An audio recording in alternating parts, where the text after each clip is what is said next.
السلام علیکم۔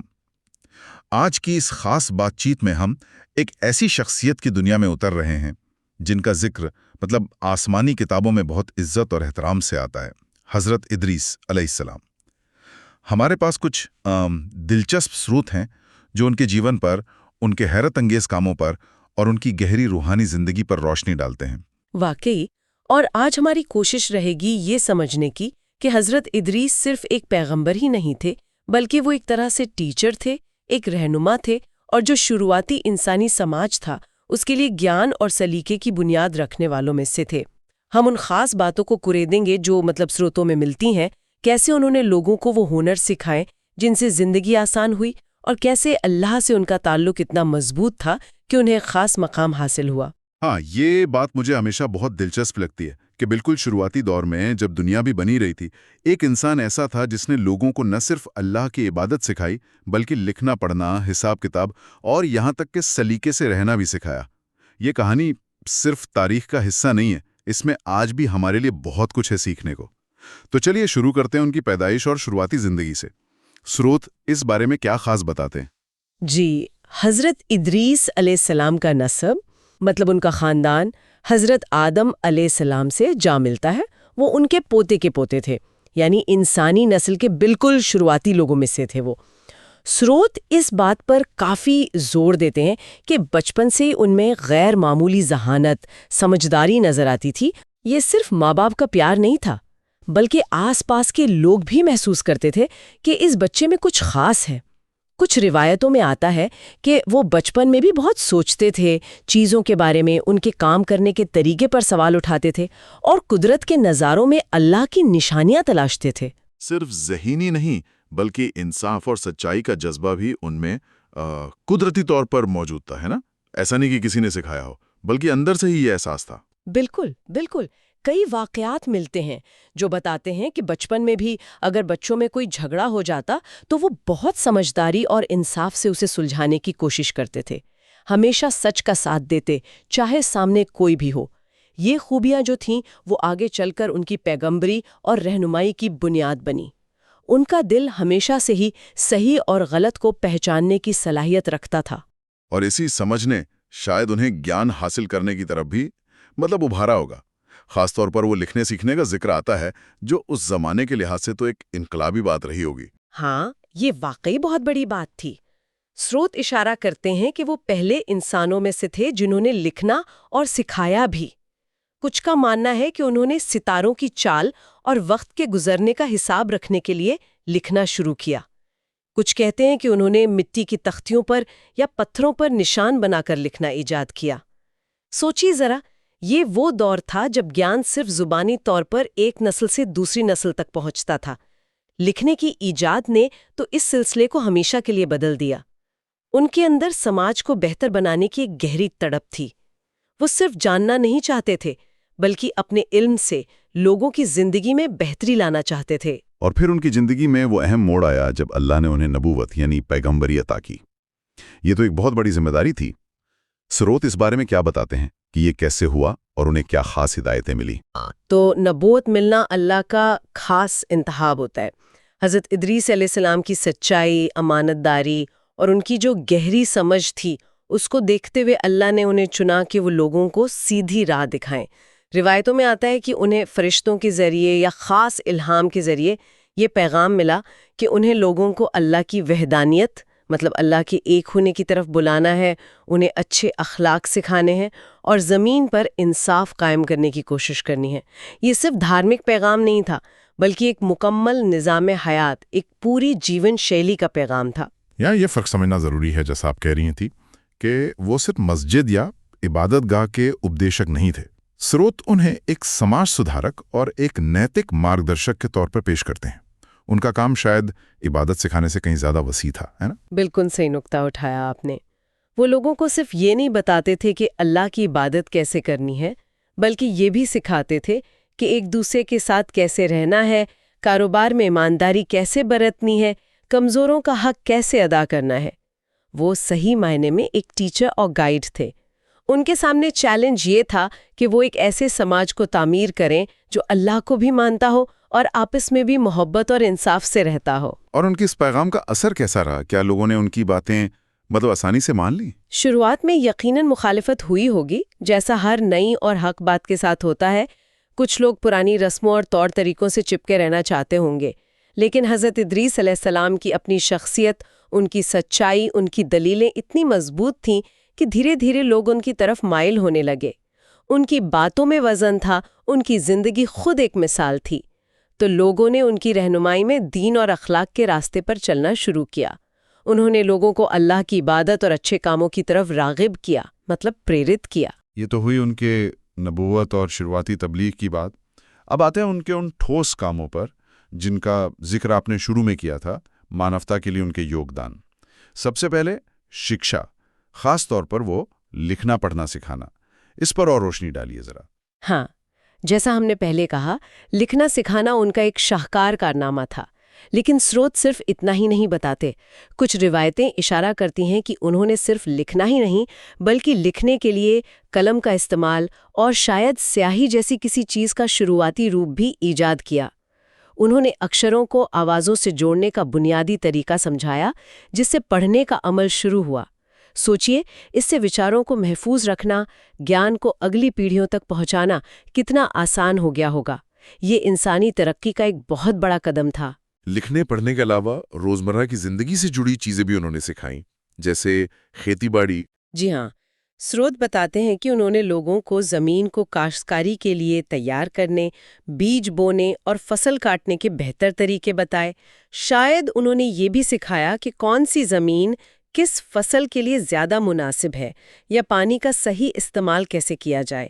اس سے ظاہر ہے کھانے پینے کی چیزوں کی فراوانی ہوئی ہوگی، لوگوں کی زندگی میں کچھ آسانی آئی ہوگی۔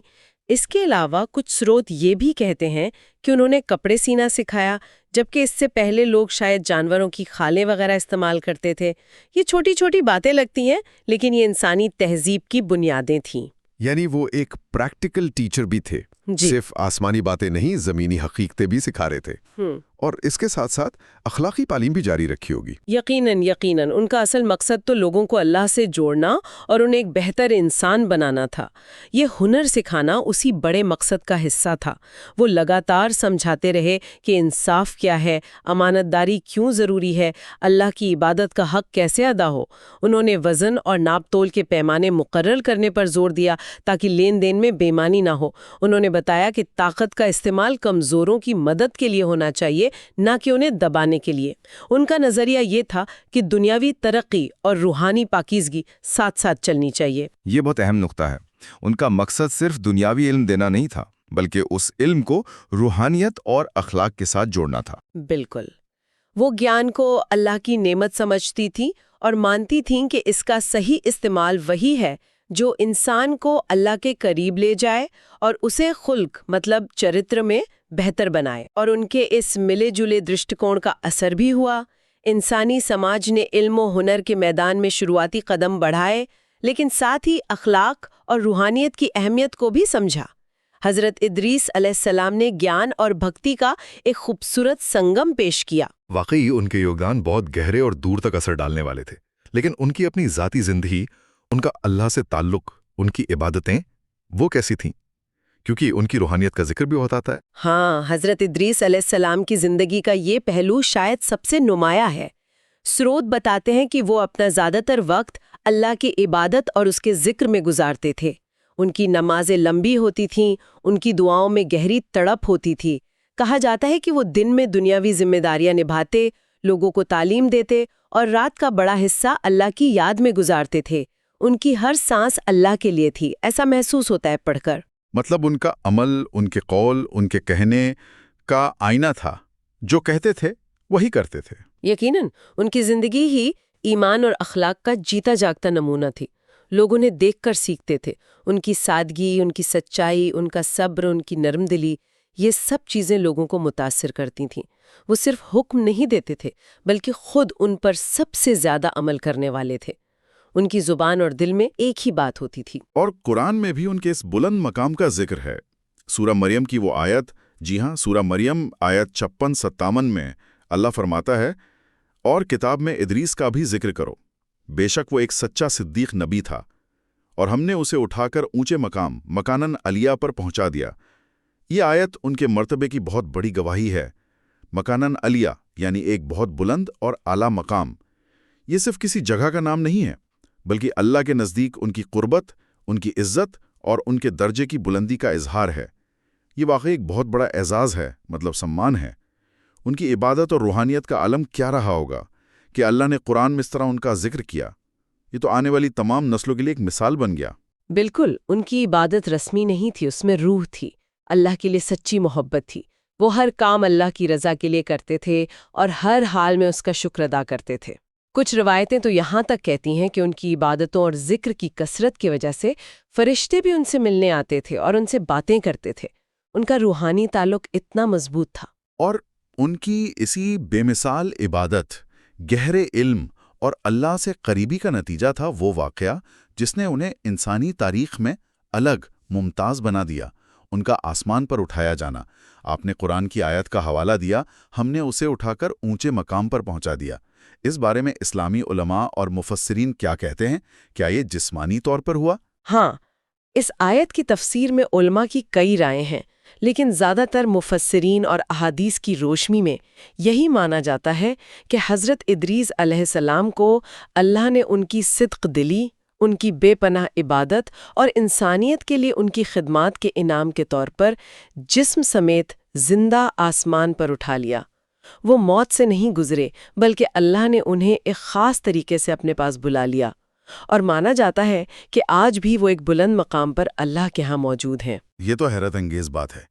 انسانی تاریخ میں شاید یہ پہلا ایسا واقعہ تھا کہ کسی انسان کو اس طرح کا شرف، اس طرح کا سمان حاصل ہوا ہو۔ یہ واقعی ان کے مقام اور اللہ سے ان کی نزدیکی کو ظاہر کرتا ہے۔ جی ہاں، یہ نہایت ہی منفرد، ایک دم یونیک واقعہ ہے، اور اس میں بڑا گہرا پیغام بھی چھپا ہے۔ یہ دکھاتا ہے کہ جب بندہ اپنے علم کو عمل میں ڈھالتا ہے، اپنی زندگی اللہ کی مرضی کے مطابق گزارتا ہے اور سچی لگن سے اس کی عبادت کرتا ہے، تو اللہ اسے ایسے مقامات سے نوازتا ہے جو انسانی سوچ سے بھی پرے ہوتے ہیں۔ یہ علم، عمل اور عشق الہی کے ملنے کا نتیجہ تھا۔ ان کے اس دنیا سے اس انداز میں چلے جانے کے بعد ظاہر ہے ان کی تعلیمات اور ان کی شروع کی ہوئی چیزیں تو باقی رہی۔ ان کی وراثت کیا تھی؟ سماج پر ان کے کام کا کیا اثر ہوا؟ ان کی وراثت بہت وسیع اور گہری ہے۔ انہوں نے علم کی جو شمع روشن کی، خاص طور پر لکھنے پڑھنے کی، اس نے آگے چل کر انسانی تہذیبوں کی ترقی میں بنیادی کردار ادا کیا۔ گیان کو محفوظ کرنے اور پھیلانے کا راستہ کھل گیا۔ انہوں نے اخلاق اور انصاف کے جو اصول سکھائے، وہ آج بھی کسی بھی اچھے سماج کی بنیاد ہیں۔ ایمانداری، سچائی، دوسروں کا خیال رکھنا، یہ وہ قیمتیں ہیں جو انہوں نے لوگوں کے دلوں میں بٹھائیں۔ آج بھی جب ہم علم، حکمت یا شروعاتی دور کے پیغمبروں کی بات کرتے ہیں تو حضرت ادریس علیہ السلام کا نام بڑے احترام سے لیا جاتا ہے۔ انہیں صرف ایک نبی نہیں بلکہ ایک مبلغ، معلم اور محسن کے طور پر یاد کیا جاتا ہے۔ بالکل، انہیں اکثر ابو الحکمت یعنی گیان کا پتا، یا وہ جس نے سب سے پہلے قلم سے لکھا جیسے القاب سے بھی یاد کیا جاتا ہے۔ ان کی تعلیمات کا نچوڑ یہی ہے کہ سچی کامیابی اور ہدایت اللہ کے حکموں پر چلنے، نیک عمل کرنے اور دنیاوی ذمہ داریوں کو دینی فرائض کے ساتھ نبھانے میں ہے۔ انہوں نے سکھایا کہ دنیاوی علم حاصل کرنا ضروری ہے، لیکن اگر یہ روحانی ترقی اور اخلاقی اصلاح سدھار کے ساتھ نہ جڑا ہو تو ادھورا ہے، بلکہ بعض اوقات نقصان دہ بھی ہو سکتا ہے۔ تو اگر ہم اس ساری بات چیت کو سمیٹیں تو حضرت ادریس علیہ السلام کی زندگی ہمیں کئی اہم سبق دیتی ہیں۔ وہ علم کے میدان میں راہ دکھانے والے تھے، اللہ کی عبادت میں ایک مثال تھے، سماج کو بہتر بنانے والے تھے اور صحیح معنوں میں انسانیت کے استاد تھے۔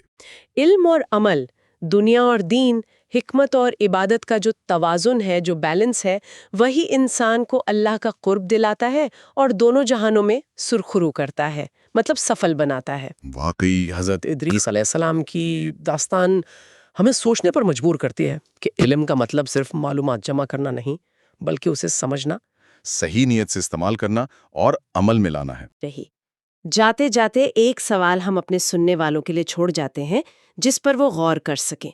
آج کی اس تیز رفتار، انفارمیشن سے لبریز دنیا میں جہاں ہر طرف علم بکھرا پڑا ہے، حضرت ادریس علیہ السلام کا سکھایا ہوا علم، اخلاق اور گہری روحانی سکون کا وہ توازن، وہ بیلنس کتنا اہم ہے؟ کیسے ان کے بتائے ہوئے اصول آج بھی ہماری ذاتی زندگی میں سکون لانے اور سماج کو بہتر بنانے کے لیے اتنے ہی موزوں ہو سکتے ہیں، اتنے ہی پراسنگک ہو سکتے ہیں۔